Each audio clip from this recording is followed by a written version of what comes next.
Do you know that many people live their lives with masks on without accessing their true self and true potential? The result of us operating from a persona level is that we don't get to live our most authentic self. We do not get to discover our true talents. We do not get to follow the path of our soul's calling. And we constantly look for success from the outside. We constantly seek approval from other people instead of listening to our own voice. Keep watching this episode if you wanted to find out, are you operating from the persona level without tapping into your potential and your nature?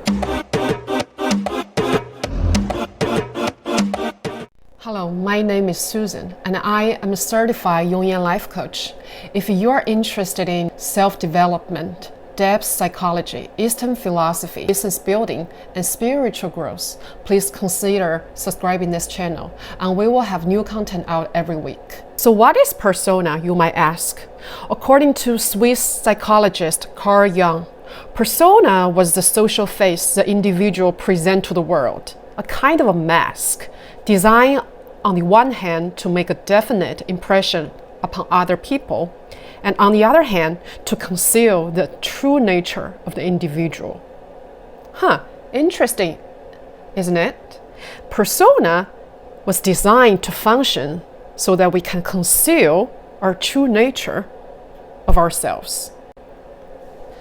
The word persona comes from the Greek word for the large masks the early Greek actors and actresses would use to portray their characters.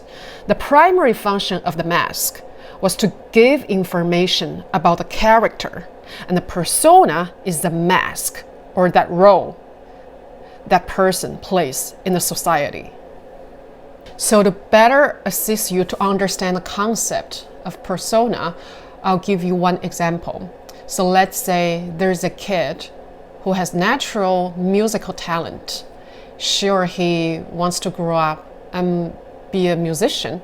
However, if the boy or the girl was born in a middle-class family and who values very much of a life of stable and secure way of living, guess what will happen? The parental figures will direct the child to spend a lot of time to just develop the academic ability, which is getting grades, go to a good college, and then get a good job. Maybe, a job in accounting or a job in the law. So the child might never develop the natural musical talent because, hey, the parents will say that it's not practical. And who are you think you are to become a famous musician? You're going to end up making zero money and end up living on the streets. The raw musical talent then just remain dormant in the unconscious mind of that person. Do you think that eventually when the kid becomes an accountant and a lawyer, and that represents their true authentic self? Hell no.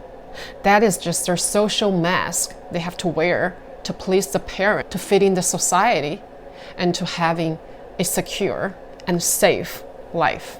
Now let's get to our second example.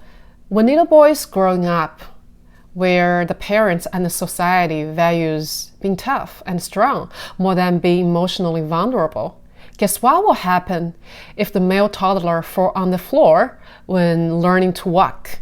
The parents will say, "Hey baby, don't cry, you're a boy."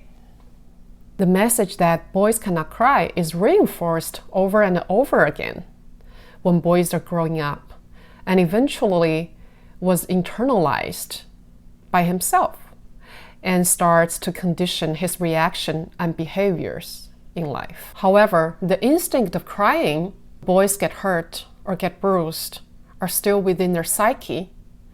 Actually, these instincts are within each and every one of us. If we push that part of our emotional energy and emotional selves away, that's going to be suppressed in the unconscious mind, which is going to become our shadow. If you're interested in getting to know more about shadow and how shadow is driving our lives, I will talk more about that in the next episode. Persona is a product of socialization and the result of us surviving as children.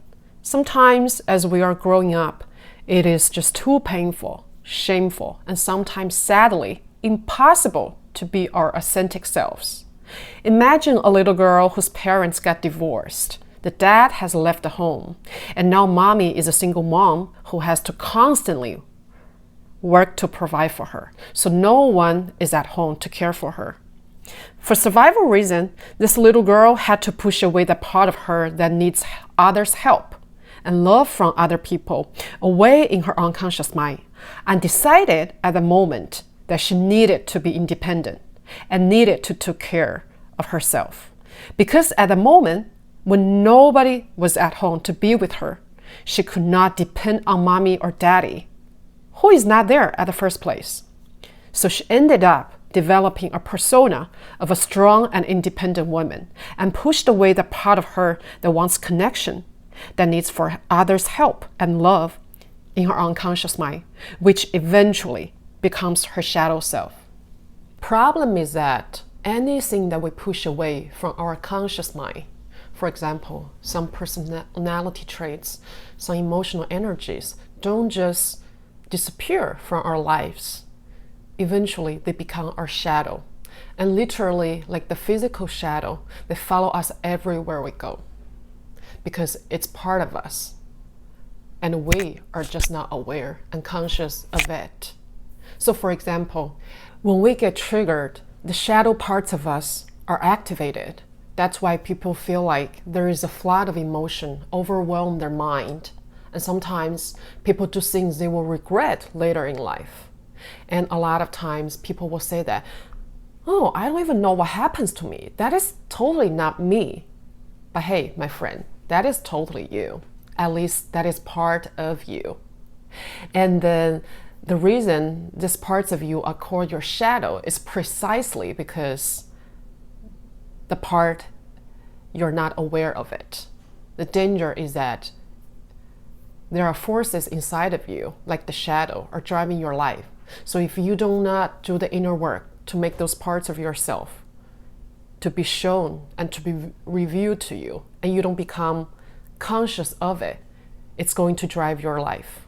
And then you are going to end up getting results that you don't want. For example, a lot of times people wanted to have success, but if they operate their life from the motivation of some shadow motivation, they will never get the results. That is why exactly people who are afraid of failure, no matter how much success they wanted to get on a conscious level, it's hard for them to achieve success because the shadow desire is the avoidance and fear of failure. So today we have introduced the concept of persona, and I have give you several examples to better assist you to understand what is persona. Comment down below what do you think your persona is, and if you have any question regarding to this topic, please let me know, and I will make more videos to address your questions. In the next episode, I will talk about the downside if we're only operating from our persona. Today we have also touched a bit upon the concept of shadow, which is one of my favorite subjects in coaching and psychology. Most of the people identify only with their persona, and they don't even realize they have the shadow within themselves. That people fall victim to outside circumstances and other people's behavior and reaction. But we miss that. Is the shadow parts of ourselves create those kind of situations, circumstances, and other people or people's behavior and opinions towards us at the first place. So it's almost like we're creating our lives all alone, but we don't know how we created. So stay tuned, because in future episodes, I'll be sure to talk more on shadow and how your shadow is driving your life, and on how to work with your shadow so you can create the life you truly want.